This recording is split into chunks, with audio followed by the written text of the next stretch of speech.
So anyway, what are we talking about this morning? That's a good question. My brain is fucking. What is the hardest thing to learn or teach about emergence? How about we start there? What's something, Tom, that's completely off your radar or Hmm. I mean, Hey, what a question. yeah, but something. It's not like the most, the least. It's none of that stuff. It's just something. I Uh, guess, what I type? guess for me, Yes. like bookending and I don't really know like the process of healing a wound, as Oh, well as brilliant, that's good. brilliant.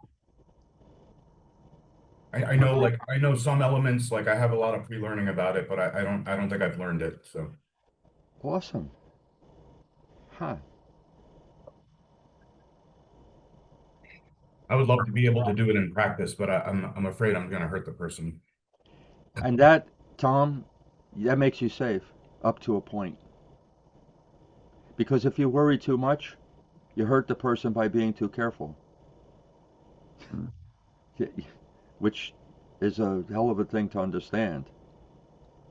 Yeah, the chiropractor thing you talked about a million years ago. Perfect, Sam. Yeah. That's right. The chiropractor who pulls it back at the last minute and a neck adjustment hurts your neck. Yeah. Where would you start about this, Sam? About teaching somebody a wound. Yeah, what Tom is talking about is the pragmatic thing, if I get that right. It's not the theoretical thing, it's the pragmatic thing. What do you actually do? I Like, what do mean, you do in your practice? Yeah, okay, first, where do you begin with that whole topic? No, I've tried different things. I started with picturing and not picturing as the opening. I didn't go right to. I've also attempted to start from wincing, flinching, block markers, but picturing, not picturing feels like a little bit of a better intro because it's just. Go ahead, Tom. block markers. You know, are you asking? You don't know what that is? Yeah, I think so. ignore it for now. Okay, Yeah. So what I think is happening, because this could be a good, okay, could be if this could be a good thing to post, good. because holy shit, would this be great for the YouTube channel, all of it, but everybody, this would be great. So, okay, so we're beginning with the topic that Tom, what was your question, Tom? Well, you asked what I is kind of beyond me in emergence. And that was the first thing that came to mind was bookending, healing wounds. Um, I know the wounding pattern. I can effortlessly bring it up in my mind. I can picture it right now. It reminds me of like a heartbeat. Um, but the process of seeing the wince or the flinch, um, knowing how to bookend, uh, just figuring out the pattern. I mean, that seems like a very story thing. It could be a scene thing. I don't know. But just trying to tease that out and then finding something to make the person laugh about. It's like, it seems like such a big thing to me. I know you do it all the time, but it's like, it's scary, actually. Trying to, even thinking about attempting it. Wow, It's this healthy. is really well stated, Tom. So, Sam, you were saying places that you've tried to teach this, start to teach Just infinite. I mean, there's infinite ways I'll try to start with somebody. this. Sometimes it's literally when I discover that they have a wound or might have a wound based on some things that they're doing. But yeah, I mean, the last time I tried to teach it, I literally started with, "Can you picture this? Can you not? Can you not picture it?" And just I went from there. Um, Hmm. Helping connect that to when you're wounded, you can't that literally you can't see. It's an inability to picture something. Um, Okay. Yeah, I usually miss it, but I'll notice like an exaggerated response to things. But as far as like winces and flinches, I don't know. Okay, so let's go slowly. And first, just keep in mind this one's getting posted without a password, so please be cautious about direct mentions of a person or something. sure. Oh, Should I sure. close my closet? Thank you. Okay, so I would begin by dividing this into discovering a wound exists and healing a wound Oh, that's good. Yeah. because they're two completely separate pieces.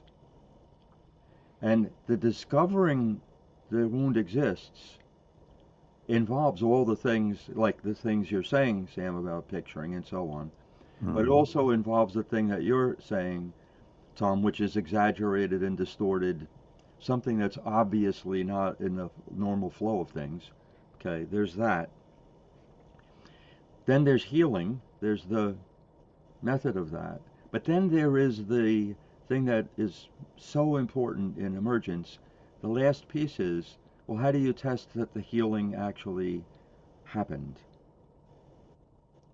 So we have the practical discovery of a wound, we have the practical addressing the wound, and then we have the practical um, examination of how much has healed, practical, not theoretical, and how much is left. And these three parts are all important because then the cycle starts again. When you see how much is healed and how much is not, now you have the area that's not healed that begins to, you see that. That's literally using both of these two pieces. The first piece being, how do we know there's a wound? Discovering it. The second piece being addressing it.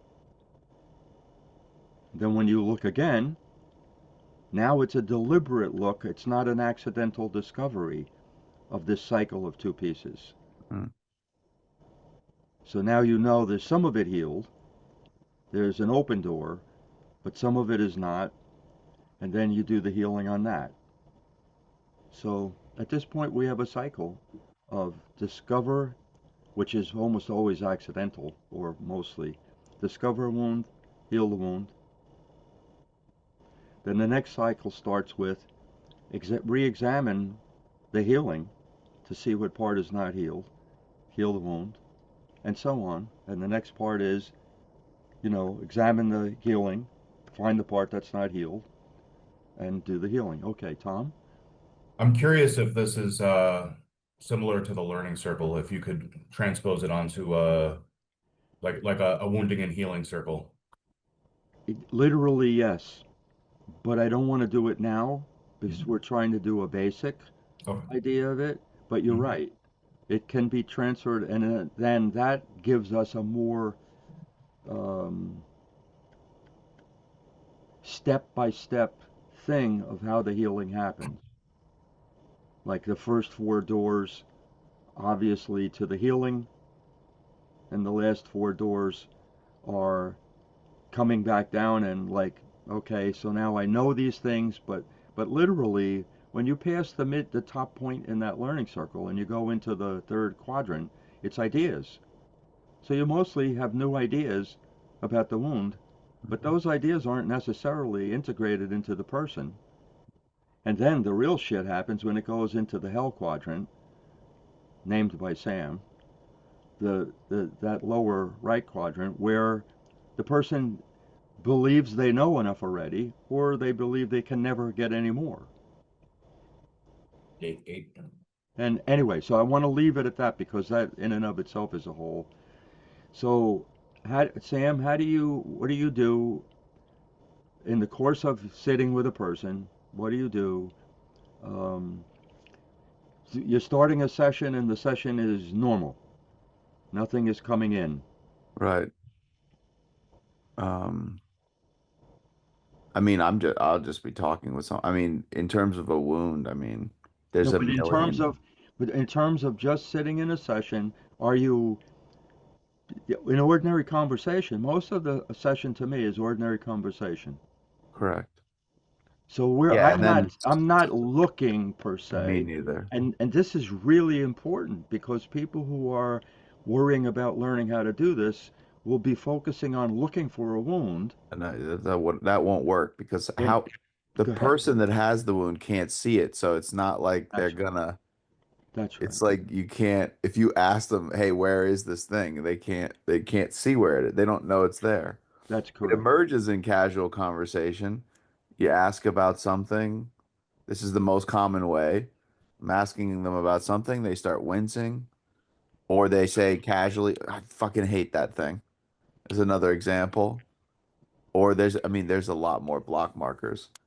Or they say something, and these doesn't mean they have one. It just means I need to look for one. Um, or they're saying I keep doing this fucking thing over and over and over, or I just feel I know this is gonna happen, or I feel like I can't say this. I can't say no, no matter what. It's Okay. just So so many so lead-ins.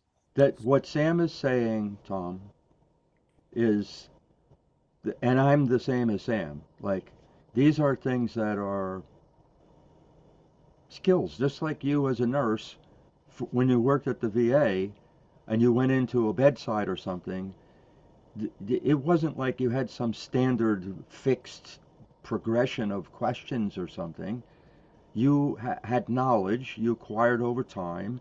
You looked, you observed, and you noticed things that were exactly like there were symptoms in some sense, right? So you proceeded from there. And in some sense, what we're looking for in this conversation is to have a normal conversation. Because why? Because the normal conversation sets the baseline from which you can see an over or an under reaction. Tom? Would block markers be signs? Ah, okay. So you're right. This is exactly, I'm trying to get it without going there yet because I want you to see the first thing is that, okay, one of the more egregious tendencies in human beings is to memorize. If we started with, well, there are 12 block markers, Yeah, I don't even have them memorized. first, I don't either, Sam. I Yeah. wrote them. I discovered them. I don't give a shit. I Okay? mean, I recognize them when I see them in the book or something, and in the real Exactly. world as well. But this is a largely, okay, a parallel situation would be a person who learns Greek language because they're Greek. They grew up with it, they absorbed it, and they're just know things. And a person who is learning this after the fact. The person learning it after the fact does not have pre learning, usually. They're not doing that, they're trying to get it. Mm. The grammar in, even in English, the grammar in English is absorbed by children from patterns. Nobody has to tell the person, uh, Sam ain't right, because it's a pattern that they learn early. No, you don't say that word. It's not an actual normal usage word. Ain't, isn't, ain't. We learn that.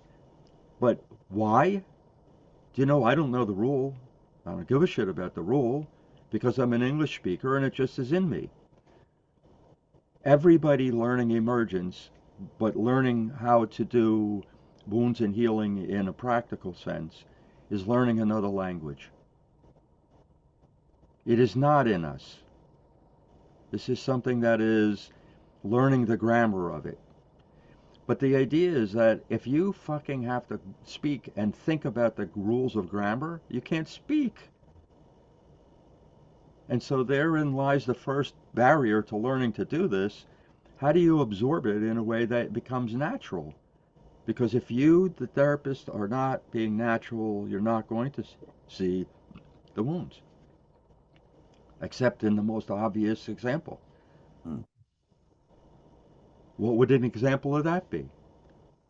Um, I have had a number of times where a woman has come in, young, old, whatever, and was um sexually mistreated recently. I remember thinking of a 19-year-old woman who was date raped, and she sat in my office 2 days later. Oof. Okay. So, is there a way for me to miss that? Well, if I can, I don't belong having a license. That one's obvious. But how about the more not obvious in without learning emergence? Well, one of them would be that I years ago had a I don't know maybe a 17-year-old boy in my office. I'm sitting across from him. I'm maybe 6 feet away, and I noticed that every time I lean forward, the kid yells at me. Why are you doing that to me? Why are you doing that to me? This is one of those ones where clearly the kid has an injury about someone leaning forward. So the difference between those two, one injury is like massively obvious, and the other one, you're just having a regular conversation when that comes up. So that's an overreaction to an ordinary life event. And that's one of the 12 block markers, Tom. It can be good to look at the 12 block markers. I'll put the thing up on in this video for people to see in a bit. But the 12 block markers are in the library. They're on the Emergence, the old Emergence They're in the website. therapy book also. They're in the therapy book, correct. And these 12 block markers, I pretty much cover every possible way that you could recognize an injury. Can you bring one to mind, Sam? Besides what I just said? Underreacting to a loving event. Okay. So, want to see one in action, Tom? Look at Sam. Look at Sam. Can you Uh, see, Tom? You're braced. Your eyes are tensed. Because I feel like it's going to get directed at me. you All see that the I just certainty. You see the did, certainty already. all that I just did is that's the subtlety of finding an injury. Now that is not a loving event, where that's not what you're expecting, but it is a loving event. Were you to play the video back, listen to the tone of my voice, look at my face, you could see I'm being very caring. I'm not hurrying. I'm not going to test you, blah, blah, blah. But you could see, based on my demeanor, etc., that this is caring, but you can't. So now there's no reaction to the care in me. It's literally underreacting to the care that I'm giving you. It's overreacting to something. I have no idea. And this is the way black markers work. You only need to see one. But if you see one, often there's two or three other ones in play at the same time. Hmm. So it's not like it is this thing exactly. Okay, I don't know what just happened, but watch.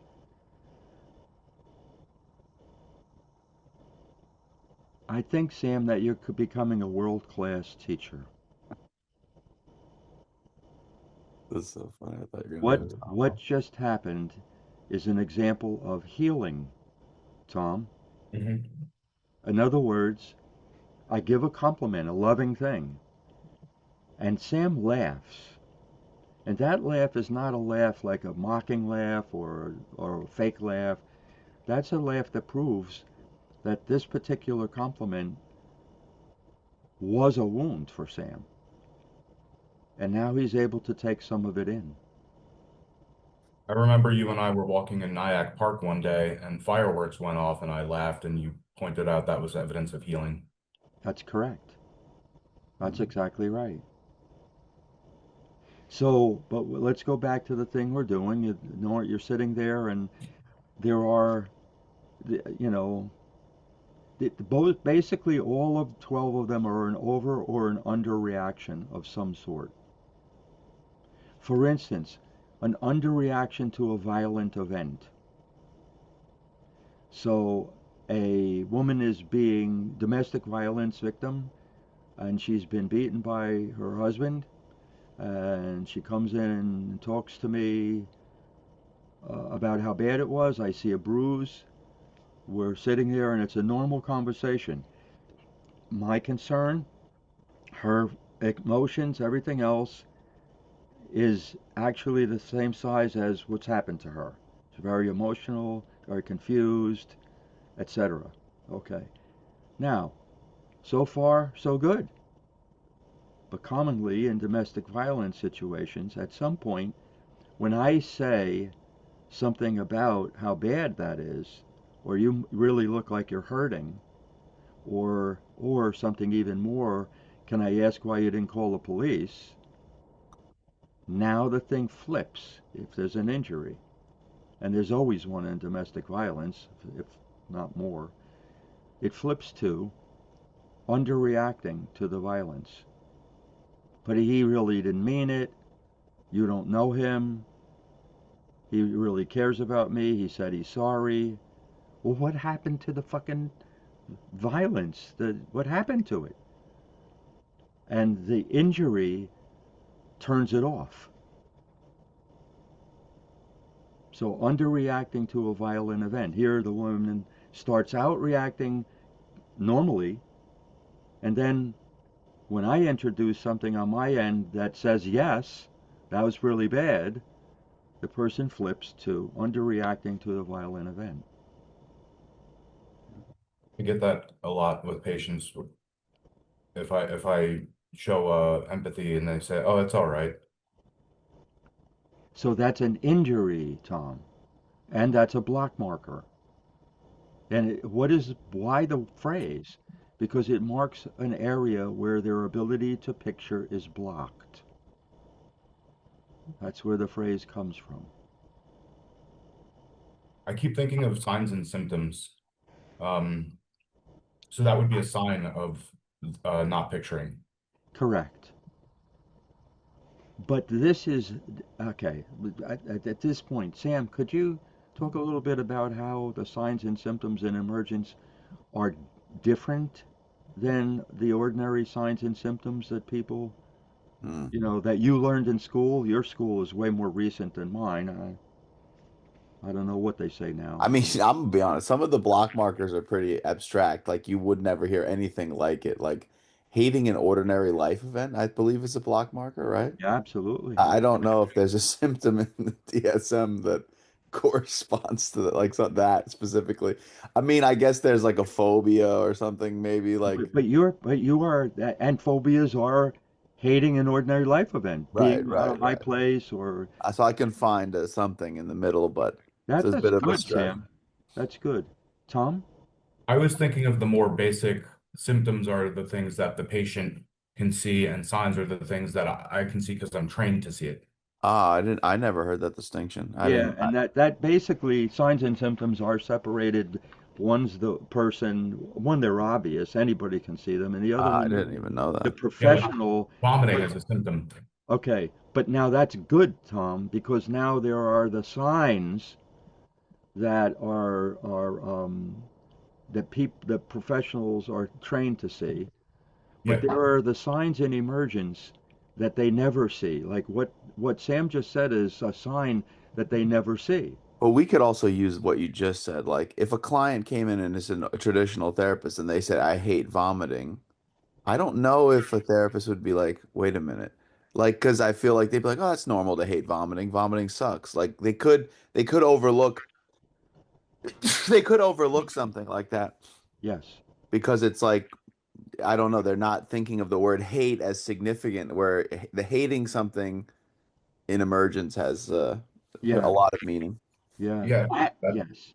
Go ahead, that's Tom. the Jesse effect, right?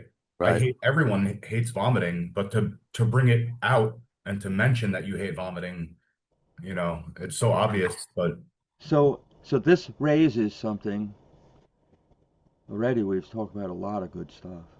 This raises something that's very important, which is the idea that some injuries are a category that is common to human beings. For instance, the fear of falling, No, yeah. right? This is common. There's a point at which no human baby is afraid of falling. You throw them in the air and they laugh. And then every human baby gets an injury of maybe more than one about falling, Mm. you know? Um, so School, food, those are yeah, I mean, you know, I think you have one about eggs, Sam? hmm I What's do. the one you have about eggs? I hate fucking eggs. Okay, But there's some things healed because I can't, ah, there's a piece that's gone. Yeah. okay. So right now, wait, Tom, 1 second. Anybody watching this video may have been confused by Sam's face, and this is very important. Sam laughed about something that he still hates. Mm, How is that possible? And this is something in the healing part of this, which is that no wound is ever completely erased. All the mhm, wounds are still there, but the first time you have a healing, an emergence, you have gone from every time I'm in this situation, I'm certain it will hurt, to, or turn out bad, to, every time I'm in this situation, there are two possibilities. It either will hurt, or this time it will feel I'll actually laugh. And so when you see that, what the healing has done, this is all the first healing, the first emergence, cuts the size of the wound in half. It's massively significant. Prior to that, there's a certainty that this will hurt, this situation. And then after the first emergence, there is the possibility of the person laughing. And Sam exhibited both those things.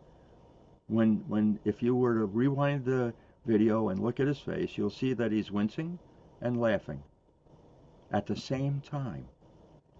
The wincing indicates the braced for pain, and the laughing indicates that Sam has had an emergence about having this injury.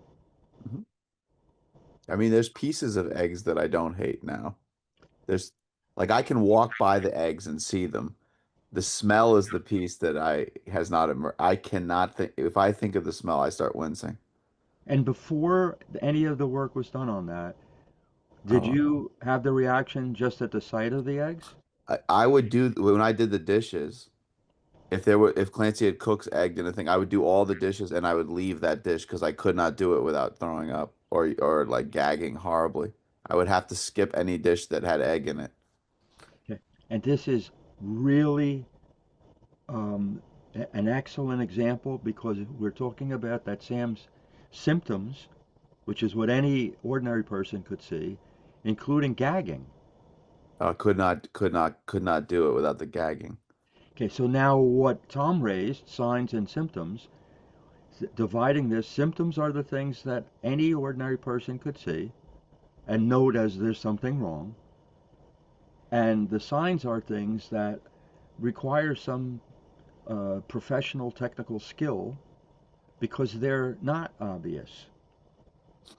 Gagging is an obvious symptom, Yeah. right? What was not in this before, and correct me if I'm wrong, Sam, before Sam did any work on this, what was not obvious was that the gagging was coming from reliving the smell. And I used to gag even the visual because I used to because when I would try to clean the dish, I would wrap a thing around my face and spray something, and I couldn't smell it, and I would still gag. Yes, and what I am claiming, although this is a hell of a claim because That's I okay. can't do anything about it, what I'm claiming is you smelled it in your mind. I did. The I did. sight of it caused you to smell, which is relive Yes. the sensory stuff that caused you. Now, where's my evidence? because what remains now, the piece that is healed is the sight up to a point, the sight. So seeing it I doesn't literally see necessarily. eggs sometimes, like, and I think those look good, and but then I smell them, I'm like, the fucking nightmare. Okay. And what I'm claiming is that an injury begins with a tiny, tiny element, but it expands to the whole category, eggs. And the healing that you have removed the part that actually isn't there, which is the visual, but which was causing you to relive the Yeah, smell. I hate Tom? this. Just to preface, I need a minute to get this whole thought question out. So Oh, just you take your go ahead. time. Thank you for bear, asking. Wait, bear with. underreacting to a loving event. Oh You my God, take. thank you. Um, so there was a thing I came across in nursing, which seemed second nature to me, but um, I thought was very stupid for some nurses to do. They would give Tylenol for low-grade fevers to make them not have a fever. And I said, well, the fever is doing something. It's killing the whatever bacteria, virus, and you're prolonging their sickness by giving them Tylenol. And I feel like wounds have a protective purpose, right? And some of them obviously are hurtful in our life, but some of them actually do protect us, like touching a hot stove or whatever, not touching a scorpion or, things like that. So my question is, how do we know which wounds we should attempt to treat and which ones we shouldn't? This is a really, yes, I see you, Sam. This is a really difficult question. And it's important that you raise it, Tom. This is one of the things that's never raised, that's never said in any medical or therapy training. What things serve a positive purpose? And at what cost? And that two parts, positive purpose and at what cost? Okay, Sam? I was gonna say I've definitely had that thought Tom has, but I would argue that giving somebody an emergence is restoring when you can it's restoring choice. I mean, one of the block markers I believe is like The having no experience of choice, no choice. That's the right. experience of no choice. So, like for instance, if I heal this injury with eggs completely, I might never eat an egg. It's not like gonna make me eat an egg, That's or correct. make me touch a hot stove or something like that. That's It creates an absolutely actual correct. ambivalence where there was none. Okay. Hmm. So now let's go slowly with that because here we're talking about one of the 12 block markers is the experience of no choice. Okay, but this is a subtle, seemingly subtle, but really important distinction to make. Let's talk about a 4-year-old girl in the kitchen mom wants to learn some baking thing or cooking thing from mom, right? There is a old-fashioned gas stove. The mother is doing something over the sink, and the 4-year-old reaches into the flame because it looks beautiful. And it Hmm. is beautiful. It's fractal. It's beautiful. But this 4-year-old reaches out to touch the beauty, and she burns her finger, obviously. Now, how is that the experience of no choice? Thoughts? What the girl did, I am claiming, is an experience of no choice. Where is the lack of choice? Because she couldn't picture the outcome. I mean, where she got You're burned. down the road, but talk about this because this is really, people don't think about this. Um, I mean, young girl learning is again voluntary. Okay, okay. That this is and children are There all was no going to be. ambivalence, is the what I would say if it was a Oh, client, yes. Oh, yes, Sam. And this is a complicated answer. It's very direct and it's very accurate, but it's complicated. So, for me, um, watching a child do that, we know. So we cannot be in the mind of the child who hasn't burned their finger yet and just sees the beautiful flame. We can intellectually grasp what that would be like, but we cannot know. Mm. Well, why? Because to answer your question, Tom, the child burning her finger has learned something that she didn't know, which is that flames, ones like the stove, but campfires, birthday candles, whatever, flames are hot. Did the child know the flame was hot before that? Uh-uh. And choice requires that you know the possibilities. You Right. So can't when you're wounded, choose. you Yeah, lose a possibility, and you know, when you're wounded, you lose a possibility and you gain possibilities. And this is what Tom said. In other words, you can't go into a restaurant with no menu and choose off of a menu. You would have to ask them everything they have. And injuries give you a menu for your life. In this case, you can put your finger in the stove and burn it. You cannot put your finger in the stove and not burn it, but just observe the beauty. Like this is way more complicated than the simple things I'm saying. But in one sense, it's a protective thing, which is what I think what you were getting at, Tom. The kid burns their finger and they're not going to burn their finger again. Well, hopefully, right? Okay. And they're doing this because they now have a choice they didn't have before. See, they didn't know they had the choice to not put their finger in the flame. It didn't appear on the menu. It was in that category of things, let me touch this and see what it is, which all little kids do. So this idea of choice comes up, and oddly, the choice appears. Largely, we learn choices exist because we get injured. mm, So you are absolutely, that's why I was saying, wow, Tom, what a thing to say because it's true.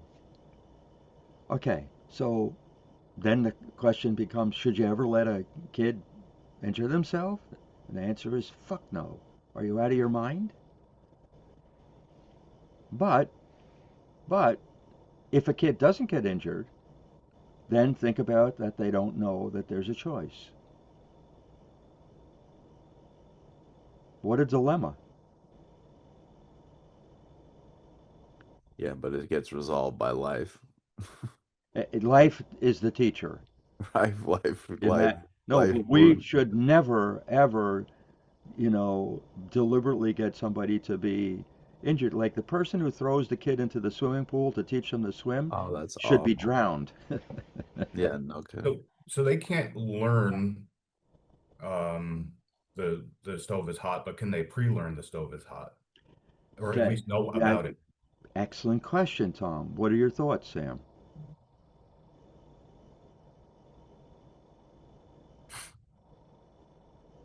Pre-learn.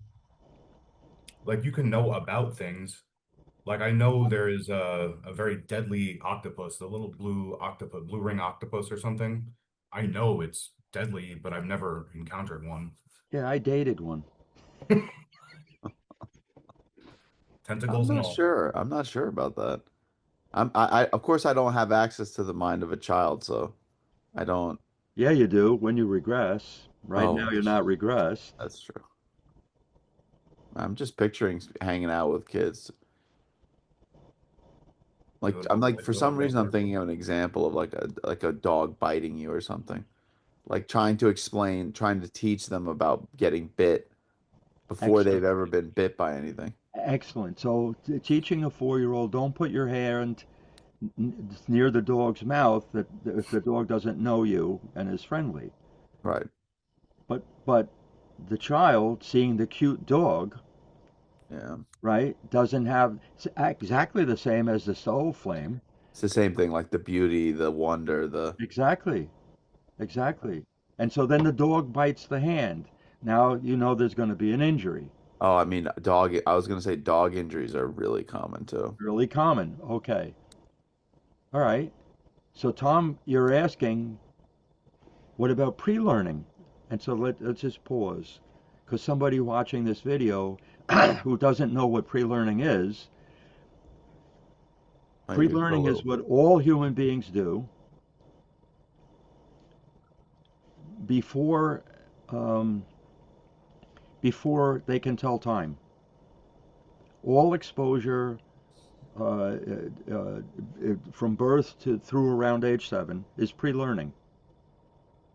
Now, toward 5, 6, 7, it becomes by association, but it's not true learning because the choices haven't emerged. What has emerged is a rule. They don't know why the rule exists. You must be able to tell time because logic is this, then this, therefore this. It exists on a timeline. You can't see reasons for rules until you can tell time. So pre-learning is what happens from birth to around age 7 through exposure. Now, most of that learning, the pre-learning is just how many times do you get exposed to the letter A, and then eventually you can make the letter A on a piece of paper because you've been exposed to it enough times where it becomes familiar. But understanding that the letter A was initially an Ugaritic symbol upside down, which meant a cow with horns, and ancient accountants scratched that into clay tablets, right? And that the word was aleph for the animal, then became the word for the letter, and then it got right side up eventually. But all of that shit is all stuff that's on a timeline.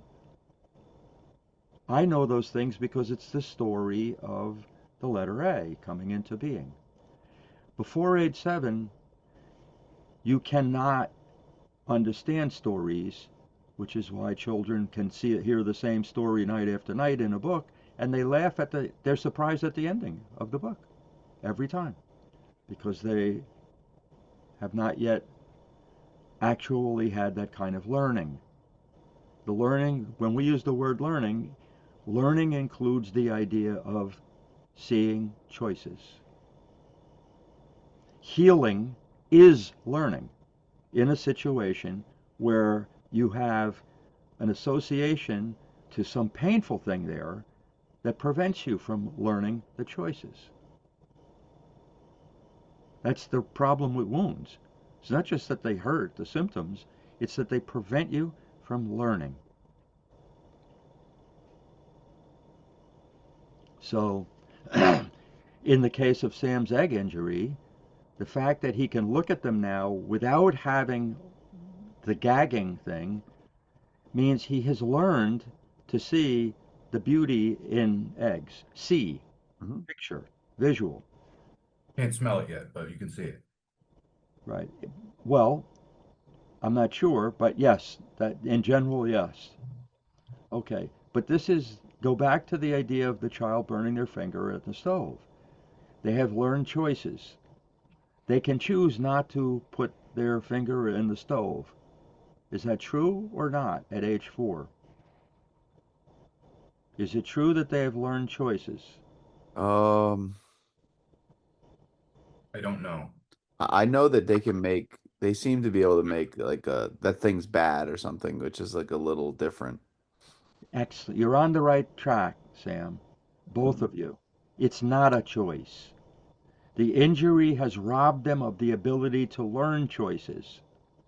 They're not touching the flame by association. If I touch it, I get hurt. But even the way I'm saying it implies a logic. For a child at 4 who burns their finger, that Their finger gets hurt in the flame. It's not if I put my finger in it. Why isn't it if I? Because it's not actually a choice yet. Mm, A choice requires that neither of the pieces is an exaggeration of life. mm. Now, do any of us completely heal the idea that you burnt your finger? No. But we heal it enough that it's like Sam's egg thing, where Sam literally has a choices that he didn't have before. He learned to see the beauty in something, which that's another way to say learning. You learn to see the beauty in a thing you didn't notice the beauty in. No. But this idea of pre-learning, where there's no inhibition, getting an injury, which now is an association between pain and a thing, and then healing, which literally opens that up to true learning, where your choices become like a menu inside of you without avoiding pain. The menu is simply, it's this, it's this, it's this, it's this, I'm going to choose this. We've already spent an entire hour on just discovering the wound, and we're like we could keep going for a long Oh, time. oh, we're It's not like even close. We're crazy. not even close to like. So Oh, let's at this point, which is a good thing, anybody watching this is going to be dramatically overwhelmed by what we've said so far. Meanwhile, the three of us are having a conversation about this. And Tom, you started by saying that you had a lot of pre-learning about this, but you wanted to, in effect, learn how to do this in the real world, right? Yeah. And so we're moving from theory to or observing, the pre-learning, whatever things about it, knowing the drawing, what the drawing of a wound looks like in an event diagram, and so on. But this idea of talking about this slowly um, is revealing how complex this conversation is just about the idea of what is a wound? Not what is a wound like, what's the exact nature of the structure of a wound, but what is a wound pragmatically, practically? What does it do to us? mm, From pre learning to association to a painful thing to healing part of that painful association, opening it up to us, our curiosity that we want to know more, which then leads to a lifetime of learning in that area. Now, this is a large thing, and it's obvious to me we're not getting anywhere near finishing this anytime soon. mm. But this discussion is so meaningful to me because of the detail that we're speaking about this. So, okay. So, when I, okay, it's a story, it's my personal thing. It will be on YouTube with no password, but that's my choice. Just letting you, okay? So, when I was 18, um, uh, I had gotten my girlfriend pregnant. We got pregnant. I don't know how they correctly say that shit anymore, but whatever it is. It's in ancient times, so this is like 1965, You knocked her up. and and um, I at some point it becomes obvious, and it comes out to her family and to my family, and I had to go tell my father, and my father is driving me to their house. I have no idea that he's already spoken to her parents, and we walk across the street to a house which is the justice of the peace. I have no idea what's happening. She has no idea what's happening, and the guy marries us. We have no idea what's happening. We're not told. We're not asked. It's done. Then we go back to her house, and I'm thinking I'm going home. And my father says, "No, you live here now." Right. Now, I can't tell you how many injuries that I was created. just gonna say, I don't even know where would you even start with the wounds there.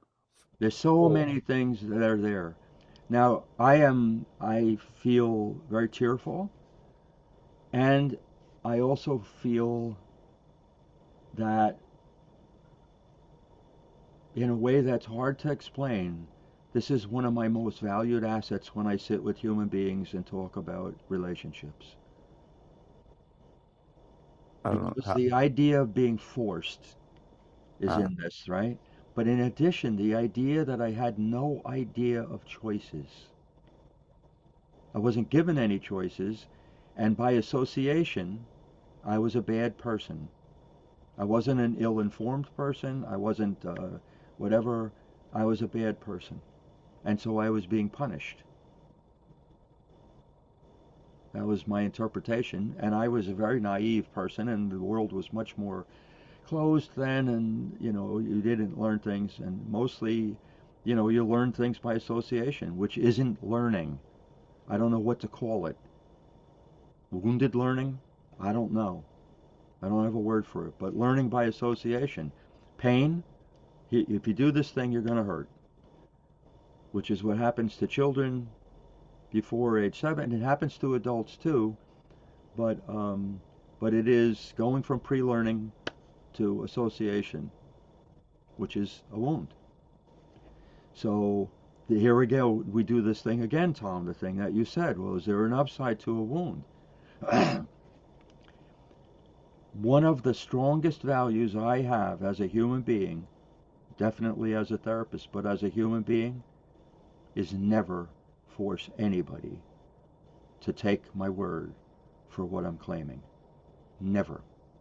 I constantly say to people, ask me questions, challenge me respectfully, challenge me. Don't just accept what I say.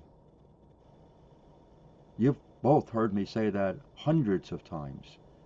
I'm now telling you where it came from. jeez. And there's that pair of opposites, Tom. Is what I do with people a positive? Oh, absolutely.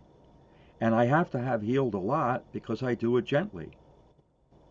I don't try and force them to not let themselves be forced. Once upon a time, I did. I had no choices. I just knew forcing somebody was wrong, painful. But I would force them to not get forced.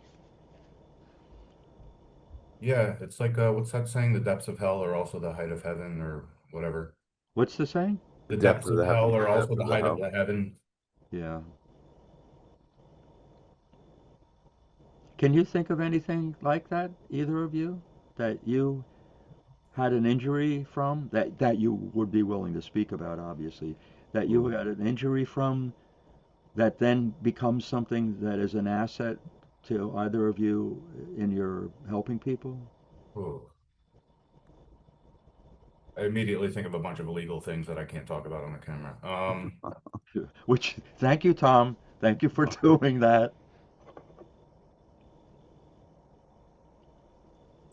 mm,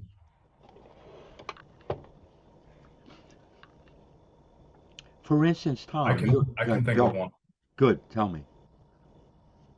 Um, there was a point in my life where I was a nursing student and I was dating a woman who was also a nursing student, and she was, I think, 24, and she was still a virgin and had never lost her virginity. And um, there was a point I can recall um, where I knew the relationship wasn't going to work, but I continued anyway, and I took her virginity. And then when it got too unbearable to stay in the relationship and I broke up with her, I saw myself wound her when I broke up with her. And that has stayed with me Oh, for the rest of, it'll stay with me for the rest of my life. And I'm so much the opposite of that now. so here you're raising a really good point. which is um, even if the thing that you've gotten is by association to pain, if you are um, uh, healthy enough in a general sense as a person, it will, it can become an asset in terms of respect. Now, I'm going to claim, Tom, that you've done some healing on this. And the reason why is several reasons. I'm looking for signs of a wound. And one of the signs of a wound we haven't spoken about, and it's not in the block markers, is that when your speech suddenly speeds up. Is it always that? No, because you just can get excited. But when you're talking about a painful event, a thing that you would relive as in the telling, and your speech suddenly gets very rapid, and you don't want to be interrupted, like there are a bunch of signs. Well, you didn't have any of those signs. You spoke in your very you spoke in the same pace and whatever as you were speaking before. So it says that this is not only an association thing, but this you actually have healing about this in some way, Tom. Which I'm not asking about now. That's probably way too personal. But what I'm trying to show is, well, here's an example where somebody might not even know that you had done any healing about this or not because you didn't laugh. I think a lot of why I'm safe is because of learning how unsafe I could be. And yes, but what I'm saying is that while my favorite and primary way to know healing has occurred is that pleasant surprise when you rethink about the painful event, there are also the idea, the more subtle, which is a sign of healing, is that there are normal choices on the menu. Is that the same pattern as growing in love versus falling in love? Yes, it is, Tom. That's exactly right. And anybody watching, that's another video. It's like another 12 videos. Another 12 videos. Thoughts, Sam? Oh yeah, I mean, I was actually thinking about something strange, which is that how many emergences I have had that I can't remember. Like this example you're asking for, I was thinking about ones I could say, but then I was like, what about all the ones that I can't say? Like, and I know this happens to humans for some, because I help heal clients heal, and they don't realize, a lot of times they don't realize it even. And I can't even imagine how many of those I have. And I thought about you too. Like, you could be aware that you're reliving a pleasant surprise, but like, there's just so what the fuck? You are now Like that reliving. one was so succinct that you shared, but there's so many that are not, that are just happen like Correct. this, and That's there's right. so many that life heal. That's right. You're right. Like I walk to the mailbox for some reason. I love checking the mail.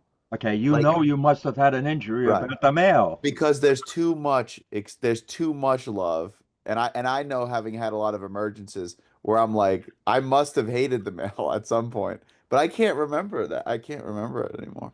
I can remember hating checking the mail. I remember finding I opened the mailbox and I went to reach in and there was a spider that had made a web. There you go. Now, I And I was never would already have guessed that one, Tom. I was I would already have guessed afraid you of got like a piece of mail that said you owe 10,000 or you're going oh, to I was a little jail. kid. And that's what I infer. Of course, I infer I must have got a random check I wasn't expect. I don't really care, but something must have healed me at some point with the mail. Okay, the point that you're making is important. No matter how smart you are, most of the things that heal, you'll never remember how it got there. All we can do is see the signs. No one Like, fucking laughs at a painful event right. ordinarily. If you The have egg one a is so pleasant, obvious because it's been 30 4 years I've had that wound. So if that one changed, there's a lot of I've like a lifetime of pain about eggs, literally. Yes. Yes. But yeah, the other one, there's so many subtle ones that just like a single choice that I didn't see. Okay, there's a single choice is an oxymoron.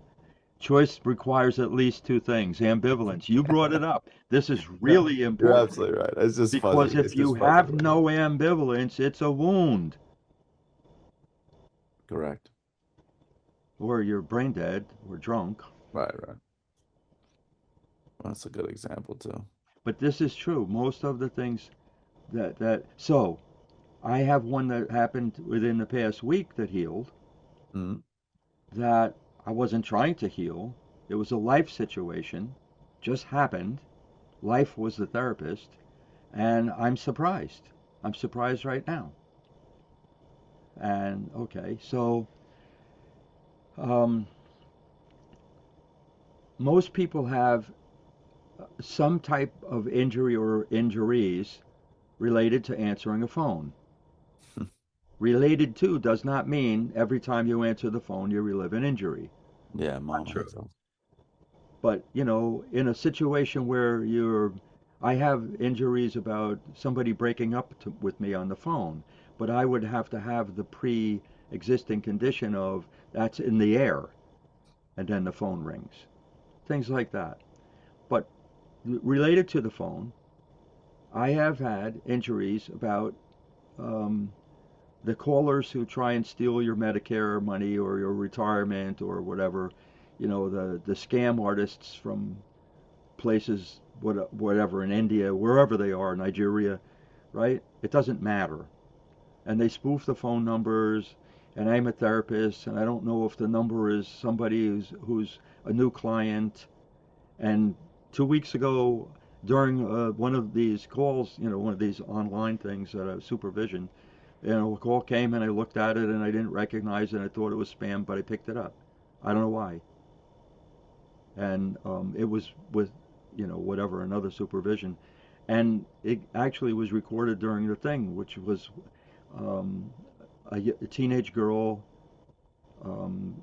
and I'm not going to say her name, called, and she is so sweet and so broken down, and I spoke to her for 5 minutes, and it was somebody calling, and she didn't have insurance, or I didn't, whatever the thing was, but she got off and she said, I'll ask my mom, and I gave her I took her email and sent her my email. I never heard back. When I got off, the two people I was doing the supervision with commented about how kind I was. I have an injury that is like the size of a fucking boulder about being unkind. Times that I have been unkind. It is a piece of me hating a part of myself.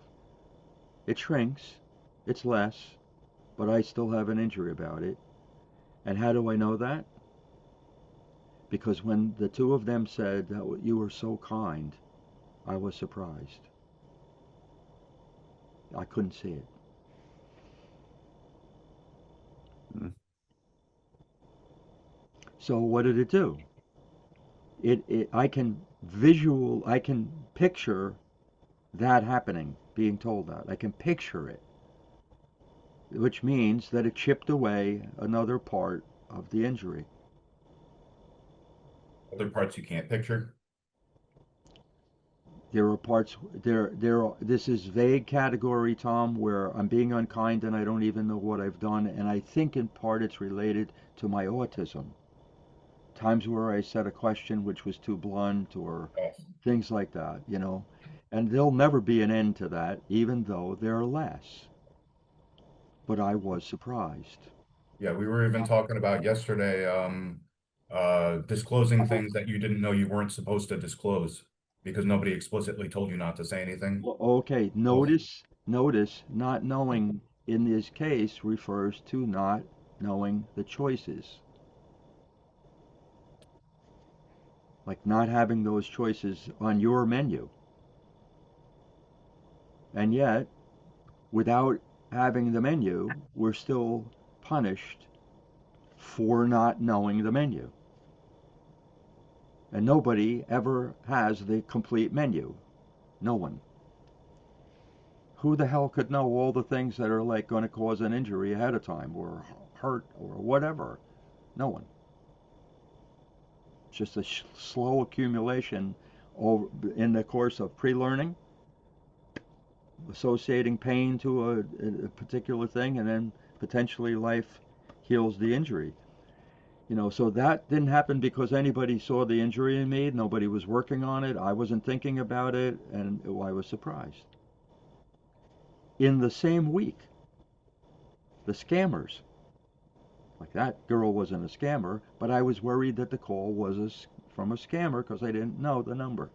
But So many scams. scammers.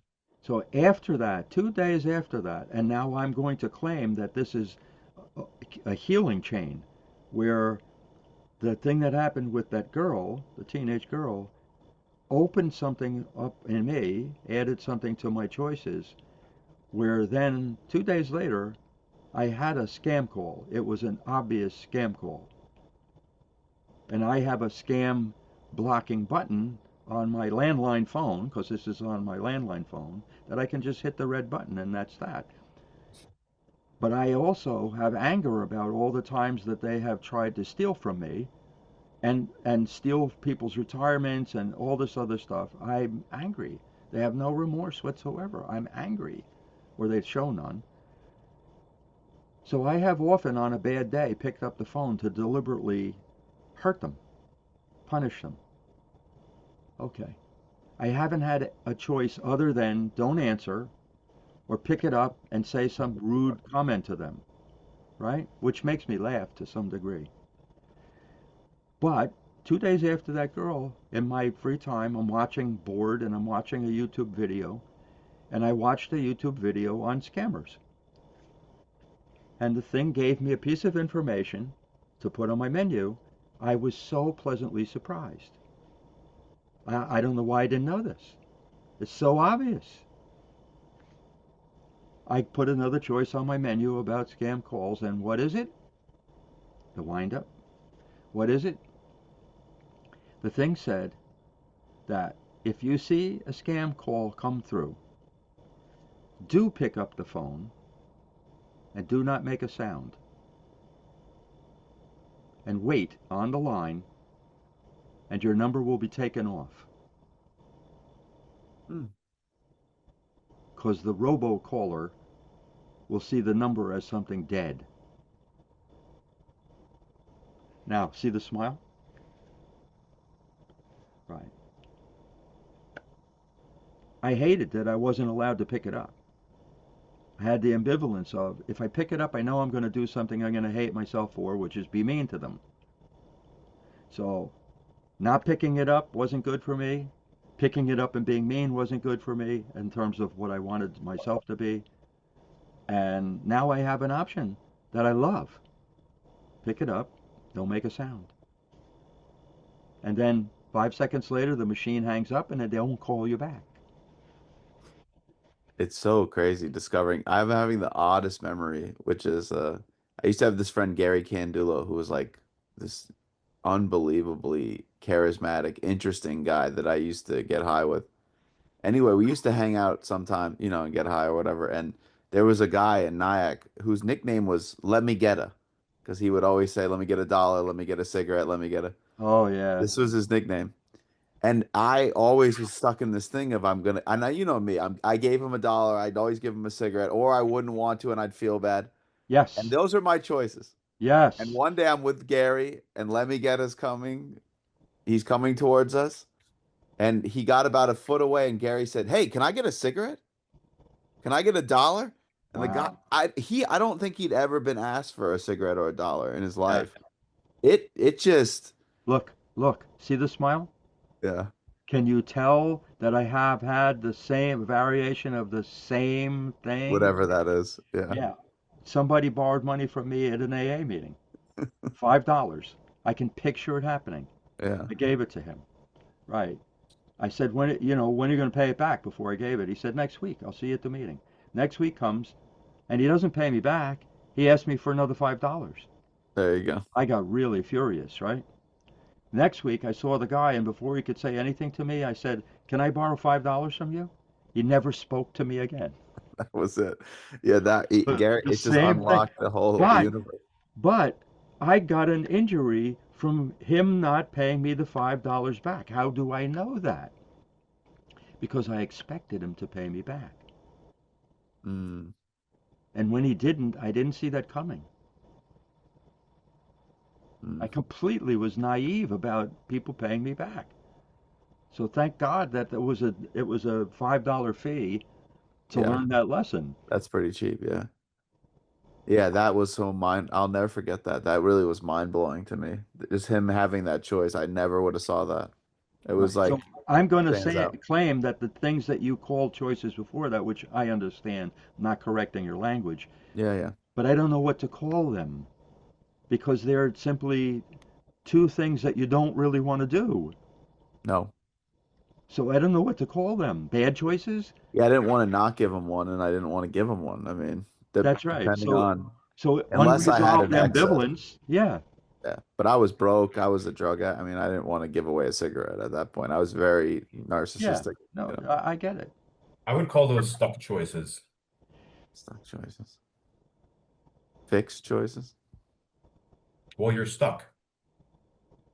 Both options suck. I'm trying to think about, and it's not, that's a good working way to say it. There's something about it that I'm looking at that both choices feel bad. So I don't know that somehow that's really, and it's bad isn't the word, that's a childish word. Both choices feel like they're not who you are. Yeah, They're not really, in the case of the scan calls, I don't want to pick the thing up because I know I'm going to be nasty, and I don't want to be nasty. So, but if I pick it up and I'm nasty, or if I don't pick it up, both choices felt they're not me. They're not satisfying. They're not freedom. They're not. They don't allow me to learn anything else. I am. I can't tell you how I want a scam call to come through right now so that I can pick it up and just wait. Now that's insane. But that idea that I am curious about what will happen when it happens is one of those signs where that shows healing.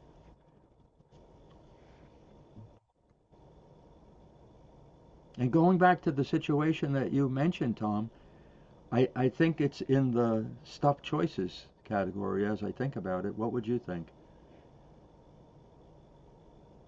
You learned, there's no doubt about it.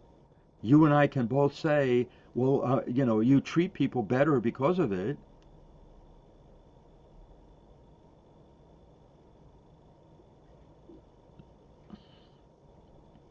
I think it's a stuck choice. I mean, this is being refined as we speak. I don't think I've ever had this detailed a conversation about wounds.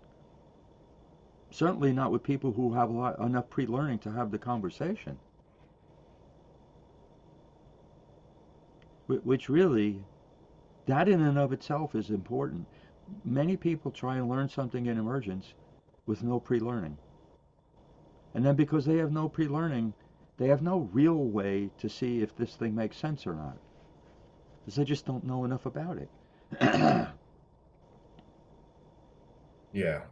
yeah. The one of the most complicated things about teaching emergence is that I don't know what it's like to be in a mind that doesn't have pre-learning, and so you kind of have to be able to sort of imagine that to teach somebody, Yes. and it's tough. I feel I really struggle at times. Like these questions, like where do you start?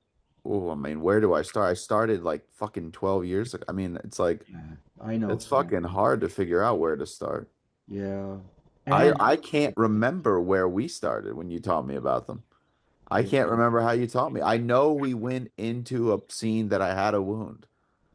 That's all I know. I can tell you. Go ahead. That So, fucking so this is, I'm going to do this cautiously. is I want to be respectful, because this is going to be publicly posted.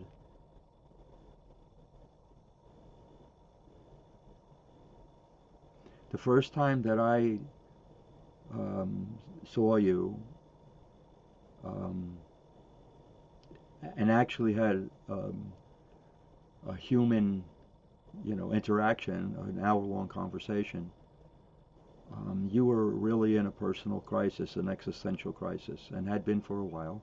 No details, nobody's business. And the first thing that I taught you about emergence occurred in that first call. It was pre-learning.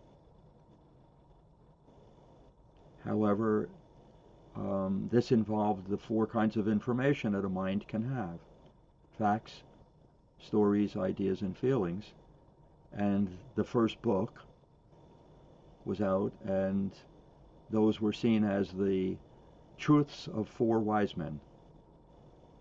Facts as one truth, stories as another, and so on. And the spiritual wise man was your guy. And it was seriously involved in having a crisis in your life because the other three pieces of information were missing. Now, I'm not, no details, right? But I remember talking to you and saying something to that effect in the first session. I don't know if you can remember it at all. I remember. That's the first thing I taught you about emergence. And I didn't teach it in a sense of push it in your direction. I offered it. And I remember sharing that had been similar, Yes. that I had spent a good portion of my life, a good 10-year period, thinking that everything other than spiritual beliefs and values were empty, meaningless. Meanwhile, I was a human being and I had no humanity. I want to hear this, but I'm distracted by how bad I have to pee. I'll be back.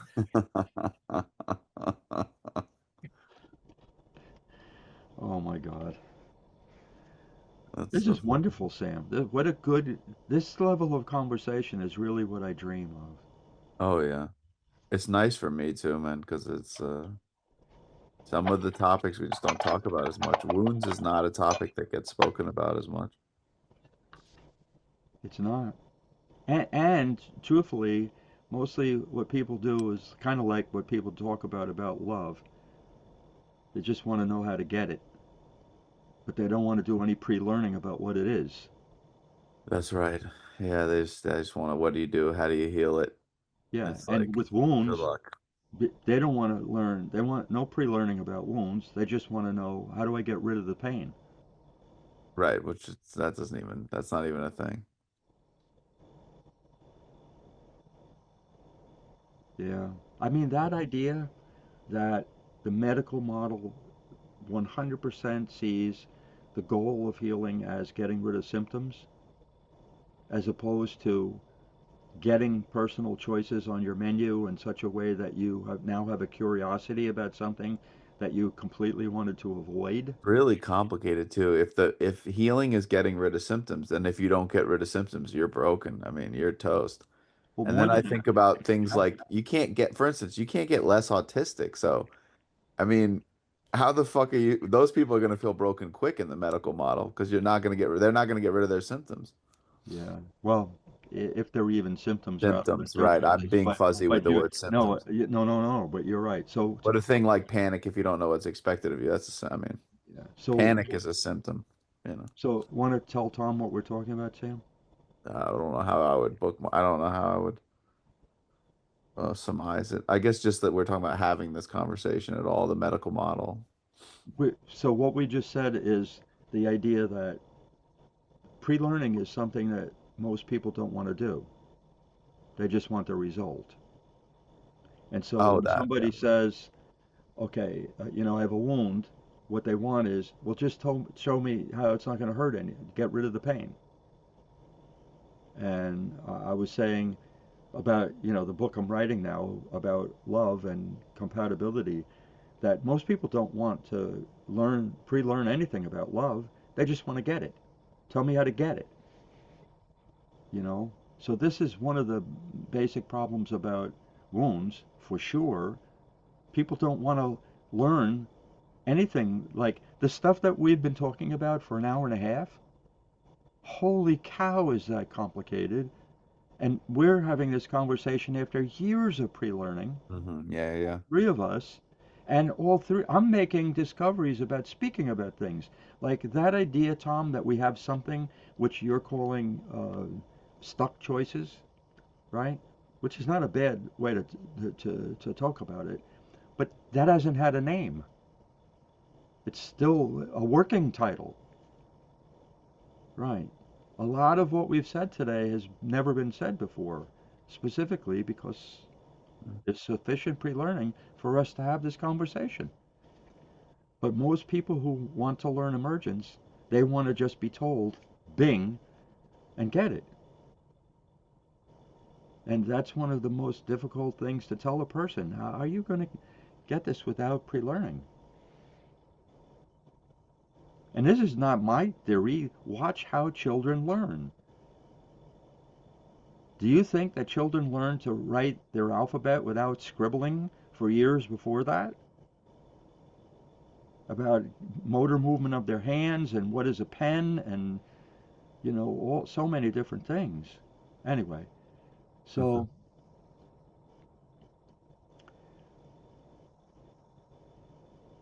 we're almost coming to the end, and I'm trying to think of, is there anything else that this started out to be, well, the first half of two parts, discovering the wound and healing the wound, right? Discovering and healing, which really is under the same umbrella of healing, but discovering and healing.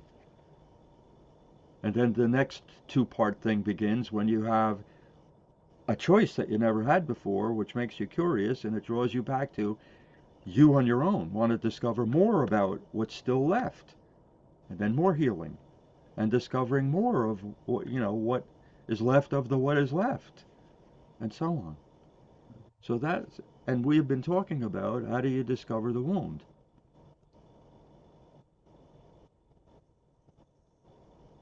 And I think that one of the more difficult things, like this idea of pre-learning, as I'm thinking about it, is as professionals, the three of us, our explorations all start with pre-learning about the patient. They That's do right. not start with looking for a wound unless the person comes in a crisis and it's already out on the table in an obvious way. But if a person says, say a couple comes and they say, we're bad at communication, there's no wound on the table, and that's not a wound. I might relive a wound if they say that's the position. There's also, are they in a place where they can receive healing? Are they And that's so pause, Tom.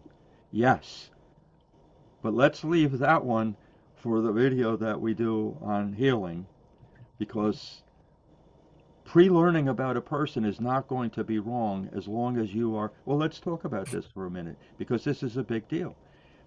The idea of should you open something up in a person who you don't see as capable of handling it? And in what way do you even determine whether the person's capable of handling it? sometimes they'll physically put limits, or not physically, but they'll limit the the conversation. Okay. Other times, I'm limiting what we're saying now to pre-learning. We're not directly going for a wound. We're simply sitting with the client and having a conversation while in the back of our minds observing for any signs that there was something said in the conversation. But I'm not sitting there thinking about that. I never do that. I just look to have a conversation, connect to Yeah. the person, you know? So, I've had patients where it was obvious to me that they had a wound, and then when I asked questions about it, they shut down and just were did not want to answer, or would actually say like, I don't want to talk about that right now. what do you So do in that case, Tom? I don't talk about it. I move on. Oh, okay. I guess what I'm asking is, what do you say? Can you think of anything that you've said in that situation? clearly you're respecting the self-determination of the client to say I will or won't, I do or do not want to go forward with this. And this is something that is an not obvious but required step in. Sometimes I'll ask a question about uh them choosing to not talk about it. Like I'll say, is this something that's too painful for you? How about you, Sam? Same kind of a Ooh, thing? there's a million. I mean, it's really tough context independent, but if I was forced to give a context independent answer, I would probably talk about, depending on what the thing is. Um, this is not, there's so many different ones, so I feel cagey, but one would maybe be like I would talk about sort of what you touched on already earlier, which is like, a lot of traumatic things. It's like forced. The experience is forced. And so, like, yeah, if I force you to answer this question, you'd just be reliving it, and that wouldn't really be helpful. But I might leave them with a small amount of ambivalence. Like, can you tell I want to know? I don't want you to tell me, but can you tell I want to know the thing? That's great, Just Sam. a little sneak of not like a but just so they know, because they may not know that I want to know, because they don't want to. I mean, That's that's really that's good. but yeah, it could be all man. Like Tom, I may go to meta things at times. Like, what are the kinds of things you usually don't like to disclose? I mean, there's a lot of shit. Depends on the type of person. If they're intellectual, whatever. So I have a category. This is really we'll won't even scratch the surface with this thing because it's so important. But the thing that immediately comes to mind is people who have um, a history of extreme trauma. Oh yeah, this is exactly what I'm thinking of. So Yeah. let's just say sexual trauma. They have a history of it and molested as teens. Okay. Often I won't know about this at first when a person comes in. And there have been a number of times where this came up. Not, it didn't come up until there was enough of a relationship, and the person would say, maybe 6 months in, there's something I haven't told you about, and then they tell me. Okay. So I can remember a woman doing this. She was late 20s, and she had been coming a while, and she was autistic, but like many women, passed. She didn't know she was autistic. She was Mhm. majority socialized and passed. And maybe 6, 7 months into it, um, this came up. Now, prior to that, this woman was a woman who had asked to give me a hug at the end of sessions after about maybe 6 or 7 sessions. And this had been normal at the end of our sessions. And I'm a person who never wants that to happen where the person feels obligated or whatever from my own things. So she brought up this thing that she had been molested as a teen. I didn't know it. It hadn't come up. Um, in the session, at some point, and of course, I didn't just do this out of nowhere. I explained. I was very slow. I let her tell me. I listened. All of that good stuff. But at some point, I said, "Look, I want to start the work on this. But the first thing I want to tell you is that the work with this starts with that you have lost your ability to make choices as a person about sex. You've lost even physical touch. You've lost your ability to have choices. And I want you to begin to reclaim your ability to have choices with me. I have the same history and this is important, and if it's okay, I would like to try something." And she said yes. And I said, "Could you stand up?" She stood up, I stood up, and I said, "In a minute I'm going to put my arms out to hug you. I'm not going to touch you. I am not going to touch you here." I said, "I want you to tell me I don't want you to hug me." Now I'm welling up as I say it.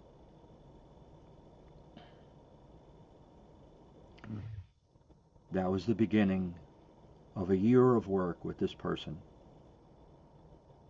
where she progressively reclaimed her ability for choice about even just the simple thing of being hugged. Now, what you said, Sam, is just as useful. Absolutely. I mean, I've done that same thing you're saying many times where I'll stand across the room and I'll say, I'm going to walk towards you and just say no, and I'm going to Yes. ask you a question, but just Yes. say no. Yes. And I'll say something like, Can I have a hug? No.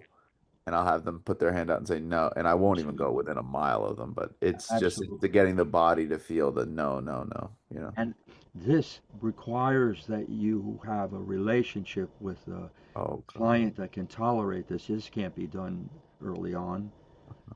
But that idea that they have lost choice, if the person is there 3 times and they tell me this, I will often, I'll ask them about it, but I'll say, look, I'm going to tell you right now that I don't believe you're ready to open this up yet, that we need more time to know each other, but I want to do this with you. Please know I will bring it up again and ask you, but only when I think you're ready. I've never had a person want to force their way past that. Yeah. Neither have I. I've never seen anyone want to accelerate it. I feel like they more times they feel relief. Absolutely, Sam. And what I have also seen is there are many therapists who are never taught this, and they think getting the person to talk about the thing is the more important thing rather than the human relationship. That's the cost that's happened. That's the price that's happened.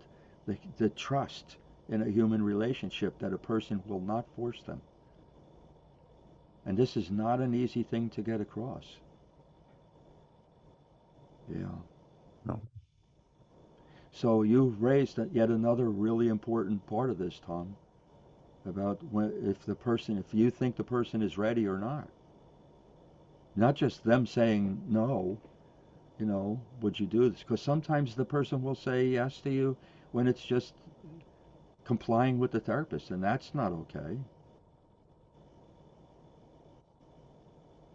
I mean, I have some patients that I feel are much more fragile than other patients. Of course. So, And I have the added thing of I've had somebody decompensate when I worked in the rehab from doing work, and I had no way to know. And what helped me, because I can still picture it, is that the person, it was after an hour and a half group, it was a father of one of the kids in treatment, and somebody on staff came in and told me the person was taken away because they weren't going to be in the afternoon group, that they decompensated. They explained what it meant to me, and they said, this is not your fault, you couldn't have known.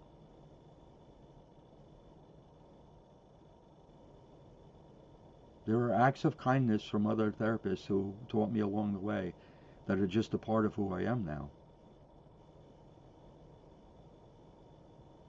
Yeah.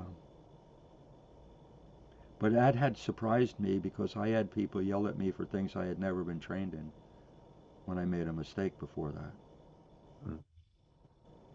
which I guess all of us have.